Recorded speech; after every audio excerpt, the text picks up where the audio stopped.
Hey, is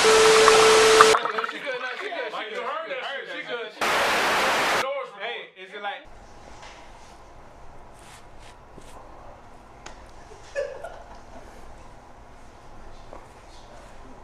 Hey, welcome to another episode of Pull Up TV.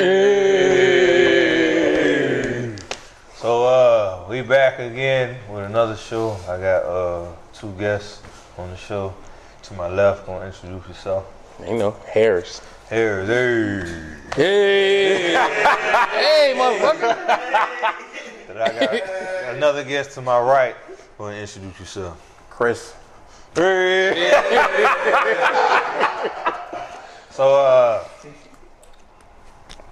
y'all heard about the tragic passing of Kobe Bryant. Didn't really have no Lakers gear, so this is the best I can come up with. But yeah, so I feel like Kobe probably meant a lot to a lot of us in the room. Just want to ask y'all, where was y'all at when y'all found out?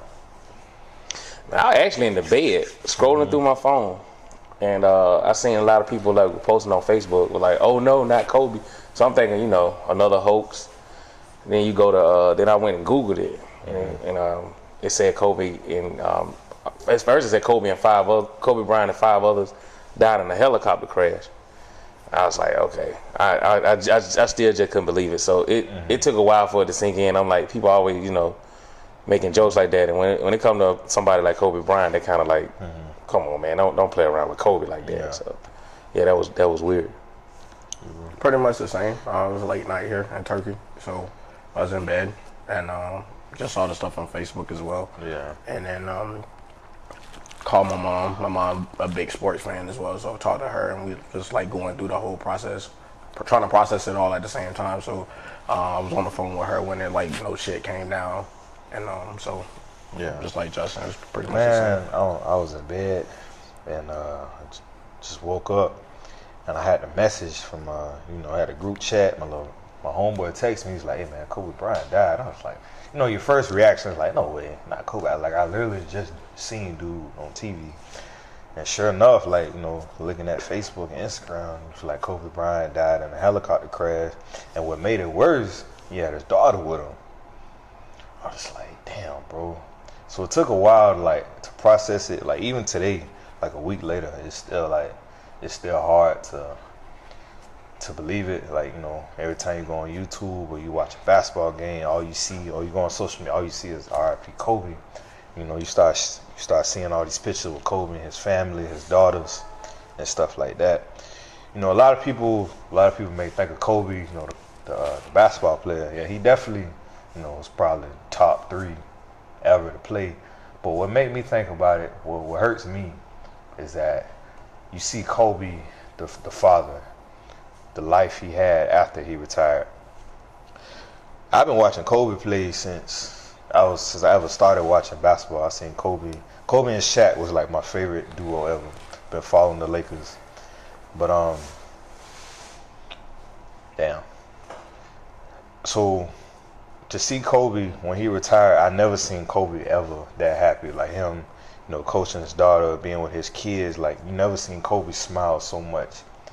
And just watching his interviews, he's talked about how all his life, well not all his life, he just want to be home with his daughters and be a father.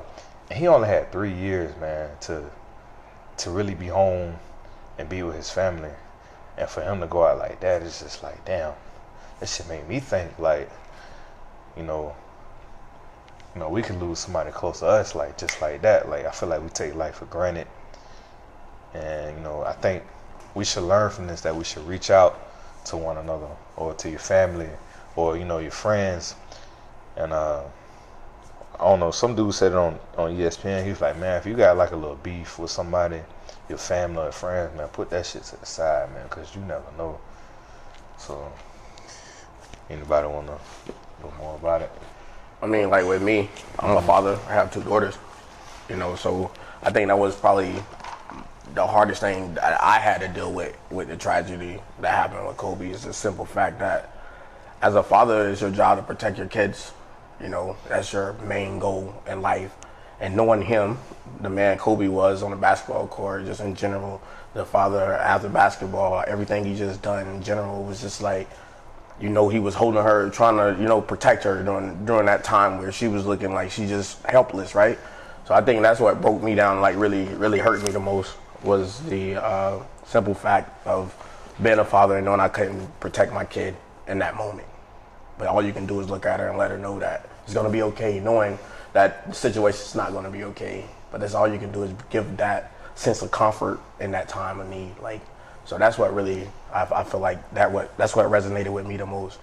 And, just having, Kobe's mentality, that we talk about that like all the time. But man, he gave everything. He did. So in fatherhood, I know he gave everything. On top of that, the man wanted them Oscar. How many basketball players got an NBA championship and an Oscar? Oh, shit, how many actors? How many actors? It took Denzel forever to win an Oscar. Kobe Bryant got an Oscar, and it's them kind of things like that. He believed so much in himself. So knowing that you have a family and knowing that you have to sacrifice certain things, but don't ever lose track of being a father if you're a father, or being a husband if you're a husband, whatever it may be, a boyfriend, girlfriend, whatever it is, take pride in it. And I feel like that's what I got out of it, just cherish every moment. I had an old guy once tell me, what's the alternative to living? If you're not living, then you're dead. So you have to take every day and live every day like it's your very last day, because if you don't, then you're wasting it, right? So that's how I feel about it, and it's kind of how it touched me. So me, I was everybody knew I was a diehard Kobe Bryant fan on the basketball court. So when he retired, it was kind of tough for me to watch basketball. I still was trying to get into it. Reason why I probably hated Golden State, because I hated the way they played, because of how Kobe Bryant was so competitive, and then you start seeing the way things had started to become. But I had started, even when he retired, I would just go back and watch his highlights. That was my fix for basketball. But I also used to watch, when he retired, his interviews and like the messages that Kobe Bryant used to send. I think that's what shocked people and hurt people so bad when Kobe Bryant died, was the messages he used to send in his interviews. And he had that drive and that motivation and that will to win, to work hard, to perfect his craft. And a lot of people was inspired by that. And I know I was one of them. I always tell people that the two people that inspired me, like, to work hard, go hard, and like whether I'm in the gym twice a day or whatever it was him and Dwayne "The Rock" Johnson. Like, them the two people that I can, if I don't feel like doing something that day, I'll watch an interview with one of them, and then I'll be like, all right, I got to get up and do what I got to do, because they always had a message for me. He died at 41, but Kobe Bryant probably lived a life, a pretty full life. Like, some 80-year-old people didn't see or do the things that this man was able to do. So he lived life to the fullest, which was I was at peace knowing that. But as far as his daughter and other people that was on the plane, like, I don't know exactly like those people lifestyle or what their mindset was. But his daughter, I mean, at 13, that kind of hurt more than anything, because she didn't get a chance to see life to the fullest and get to grow and get to prosper like she would have, and the way people are describing her, she was a lot like him. She took a lot of his mannerisms on, probably more so than his other daughters did. So it's kind of disappointing not to be able to see that. So, and like I said, from that, and like you guys said, the same thing. Like, you got to live your life to the fullest. Don't sit around talking about, oh, I just wait till tomorrow to get something done. Just get up and do it, and tell your loved ones you love them. Don't rest don't go to sleep at night knowing that you got to be for someone. So that was the big thing, big message for anybody out there. Yeah. You never know. So, like, you said something. You said, man, like, at that moment he was with his daughter. Like, what do you say? Like, when a pilot was like, damn, we're going down. Like, what do you say? I'm not a father, but I can only imagine at that moment, your daughter is probably panicking, probably crying. Like, what do you say at that moment, knowing that's about to be it. And like you said, live your life to the fullest. From the interviews I was watching, like on other people, they was like, man, like some people go out clubbing, Kobe in the gym, working on his craft, and his work speaks for it. So another thing that resonated with me with Kobe is just like, man, if you want something, work hard.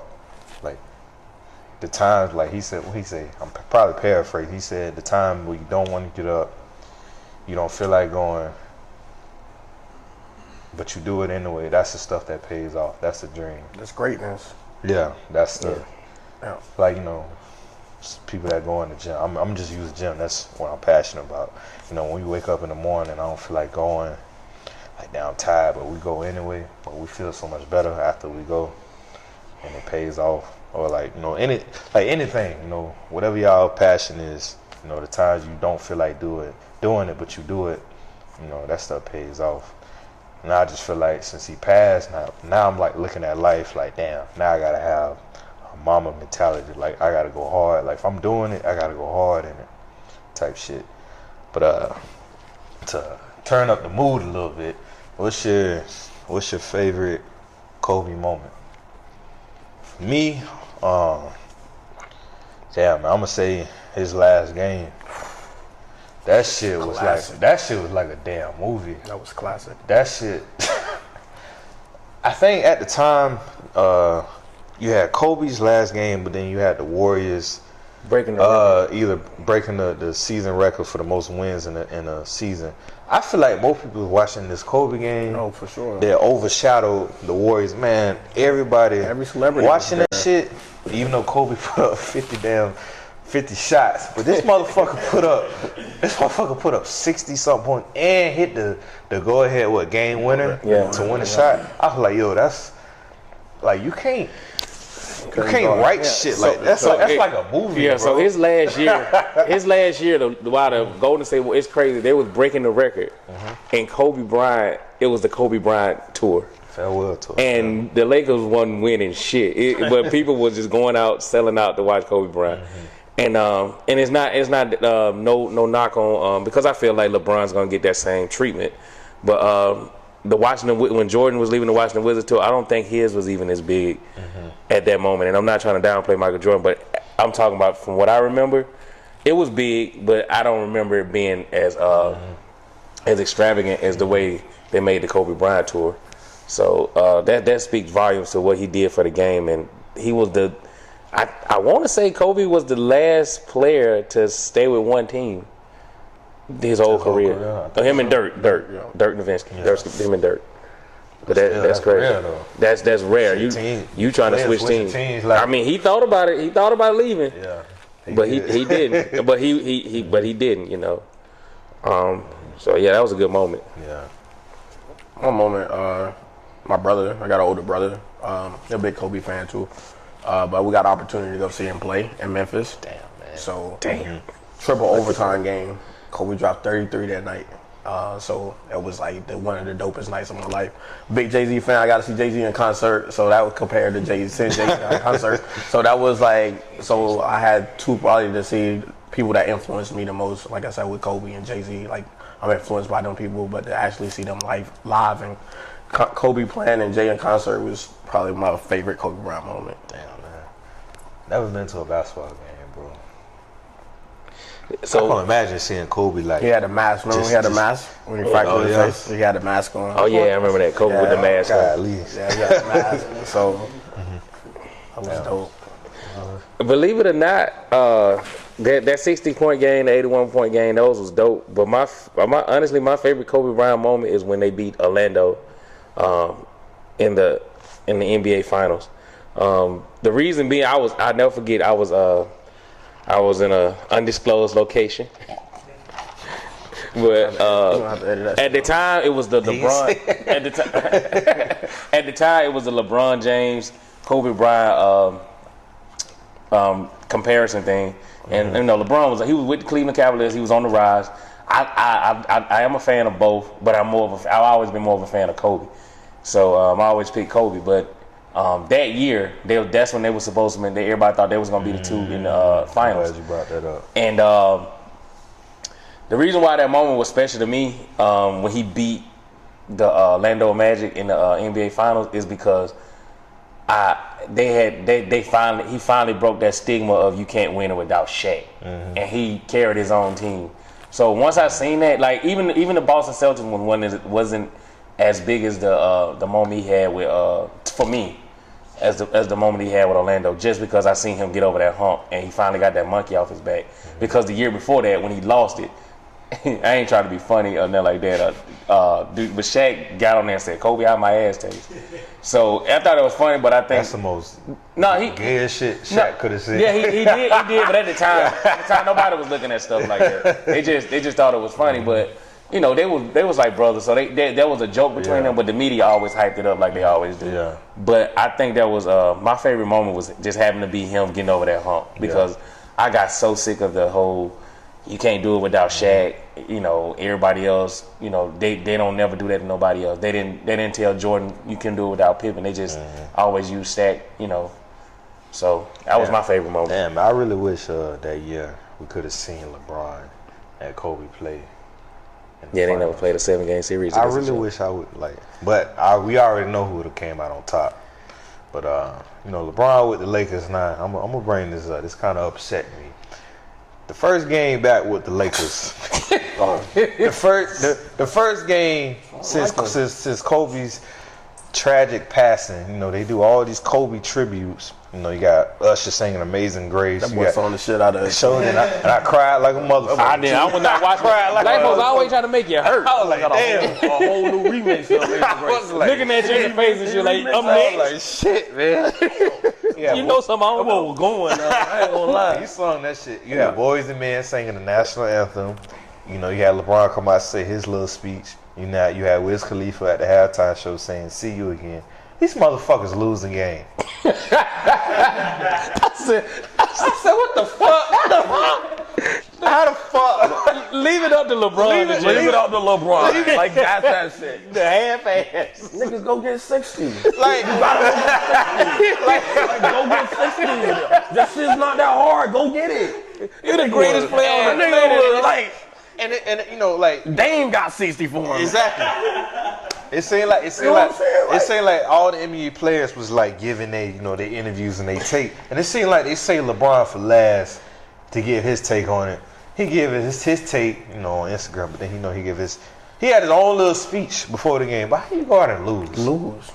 Even if you had a loss in a winning effort, like you went out there and somebody had posted, hey, they trying to get 24 turnovers in the middle of funny, but that's a little bit funny. Goddamn Damian Lillard went out there and put on for Kobe more than the whole Lakers organization. The whole organization. But that's my biggest thing with LeBron, man. That's what I love LeBron. If the shoe was on the other foot, Kobe would have got 80. Like, that's what mentality, the Kobe mentality. He would have went out there and won that game. I guess he would have gave everything. You would have known that he was playing everything, gave everything he had. And that was my biggest beef as a LeBron fan and a Kobe fan, and what made me, because Kobe in the moment is gonna when you go back and look at LeBron highlight, it's not gonna be the moments. He's just gonna have a lot of accolades, but it's not no moments with him. It's like Kobe Bryant had moments. Like, we can call out our favorite moments with Kobe, but it's like, what's your favorite moment with LeBron? When he passed that ball to the outside and boy missed a three. So like even though they lost, Kobe LeBron could have put up 81 shots. And I was like, I respect that. Even if they lost. But the fact, don't lay down. But come on, man. Like, not out of all nights, you can't lose a night, man. You got everybody's watching you. In the Staples Center. Like, people crying before the game start. They want to see their Lakers win, man. You can't lose a fucking game to a losing team. Now, granted, they beat the Kings' ass the next game, but not that night, man. Like, everybody, all right, what the Lakers gonna do? All the media outlets, shit, let's see what the Lakers gonna do. Are they gonna win for Kobe? You lose to the fucking Trailblazers. Carmelo ain't even play. LeBron probably shouldn't have played. He could have shot his ass out too. Man, look, I ain't trying to have this show down in LeBron, man, but I love LeBron, LeBron, man. That's like my favorite player right now. But damn it, man. Yeah. I don't think LeBron even know how talented he can be. Yeah, I agree. Like, if LeBron had like a Kobe or like a Russell Westbrook type of drive, like every play is your last play, this motherfucker He don't got that dog. motherfucker might be the greatest, but LeBron's too damn. He got too many handshakes. Yeah, he got too many handshakes to remember. I'll do the game. He got to remember all his handshakes with everybody. If he forget that he got to go play basketball sometimes. No, because like he got to jab all his homeboys up. Yeah. When it was Jordan League, it was handshake, but I'm gonna whoop your ass when I get on this court. When Kobe Bryant and when it was Kobe League, it was fuck y'all. No, I ain't shaking your damn hand. I want to be your friend. Now, the Millennial League, that's what I like to call them now. Them dudes be out there practicing and warming up together and shit. Talking to each other, man. I'm gonna run this play around here tonight, man, if you want to get you some blocks in. Do y'all feel like Kobe was like the modern day MJ for Absolutely. I think who said it? One of the commentators, I think it was Max. Max said it. He was like just talking about, a lot of people when we was coming up, well, when I was coming up, it was a commercial. I want to be like Mike. Like everybody wanted to be like Michael Jordan. Everybody wanted to be like. He was saying Kobe Bryant didn't just want to be like. He wanted to take the same path Michael Jordan took to be greater than Michael Jordan. Who would dare to do that shit? How can I be better at something that you invented? Like I'm gonna be better at. Who has that?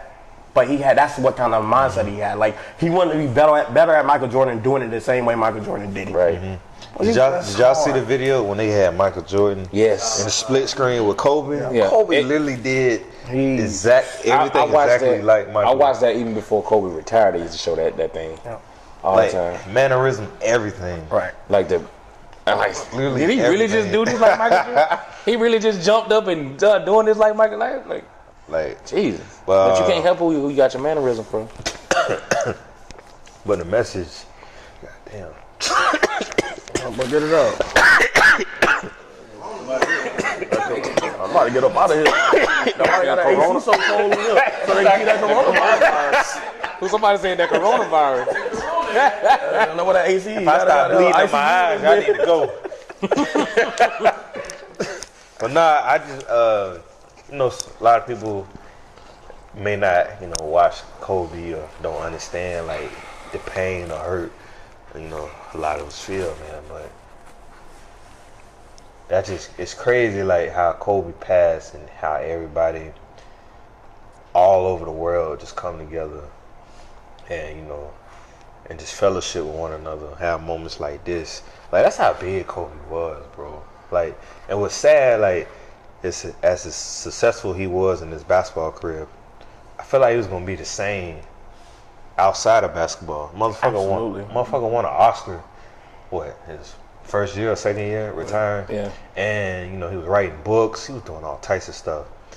And I don't know. It's crazy, man. Like I hate it takes for somebody to die for us to like want to reach out to people and cherish life moments and stuff.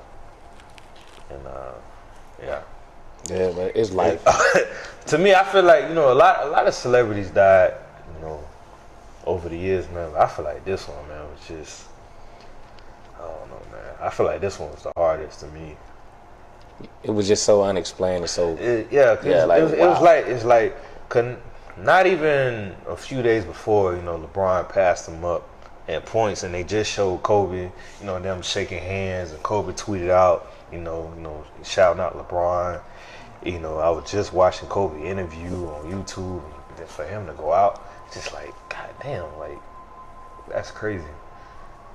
So, another thing it brought on me is like, when I go, I want to leave a legacy of my own. Absolutely. It may not be with basketball, but I want, like, when I go, I want people.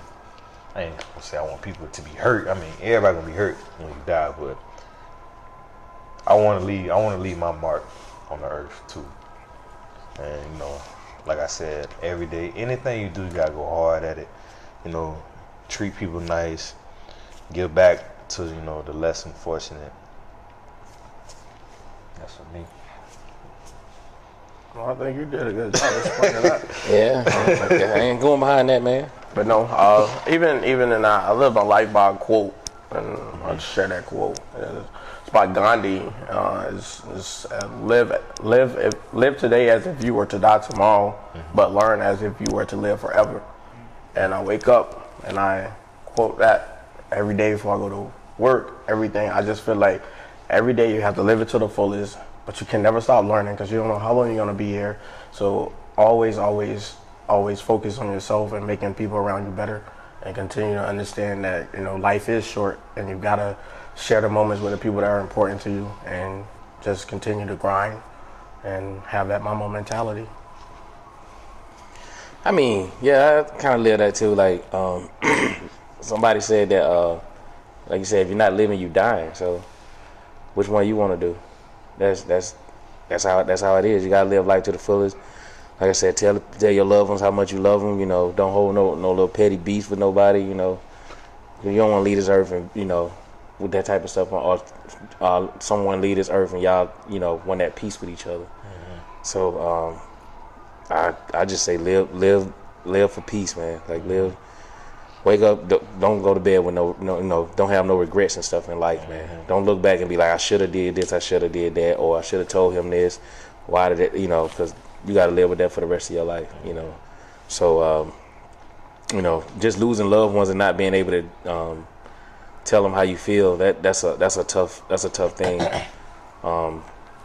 I knock on wood, was able to tell all the people that I love, the last conversation I had with them, that I loved them and stuff. So I cherish that, and I like I said, I don't want to have that type of burden on me when I lose a loved one. So before we go, I just want to say, you know, love and prayers to the Kobe Bryant family, his wife, his daughters, and even to the other victims. You know, I feel like we all talk about Kobe and, you know, his daughter, but, you know, other families lost family members too. So I want to say prayers to them, and that's gonna be the end of the show. Pull up out.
And his daughter in the building, breaking down the game. I love this for multiple reasons. Great to have, of course, Kobe Bryant, his daughter here, but you could tell he's sitting right near us. Oh my! But he's been breaking down the whole time to his daughter, who's a basketball player herself. And that's a beautiful thing to see. This has been absolutely beautiful, you guys. I can't believe it's come to an end. You guys will always be in my heart, and I sincerely appreciate it. No words can describe how I feel about you guys. And thank you from the bottom of my heart. God, I love you guys, and I love you guys. And my family, my wife Vanessa, my daughters Natalia and Gianna, you know, thank you guys for all your sacrifice. You know, for all the hours I spent in the gym working and training. And Vanessa, you holding down the family the way that you have. I can't, there's no way that I can thank you enough for that. So, from the bottom of my heart, thank you. And what can I say? MAMBA out. New reporting on that devastating crash. TJ Holmes starts us off near the scene of the crash in California with the latest. Good morning, TJ. Robin, good morning. And there are a number of families in pain this morning after that crash here in this neighborhood, in the hills in this neighborhood behind me, that killed 9 people. But in particular, the loss of Kobe Bryant is hitting the LA community, the NBA community, the sports world, and in fact, people all over the world really, really hard. People are in disbelief that this global and cultural icon could be gone.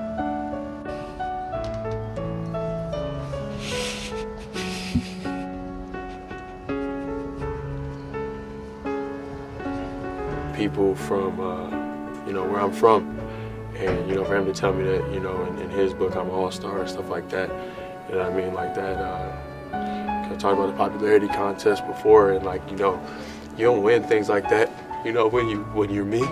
So for him to say that, I didn't need to be selected, you know what I mean, anymore, because I was an all-star, you feel me? It's not just like my family, it was the guy. He is just, he was one of the most special individuals I've ever met. And it wasn't just his on-the-court performance, it was who he wanted to be, how he held himself. And we're all prone to make mistakes. We all live this life.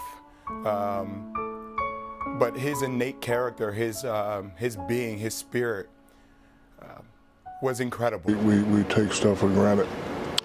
I don't talk to you guys as much as I need to. The fact that we're not going to be able to joke at his Hall of Fame ceremony. We're not going to be able to say, hi, I got 5, you got 4. The fact that we're not going to be able to say, if we would stay together, we could have got 10. Those are the things that you can't get back. And with the loss of my father, my sister, and my thing, that's the only thing I wish I could just say something to him again. Last time I talked to him was when we were here and I asked him to get 50 and he got 60. It's the last time I spoke to him.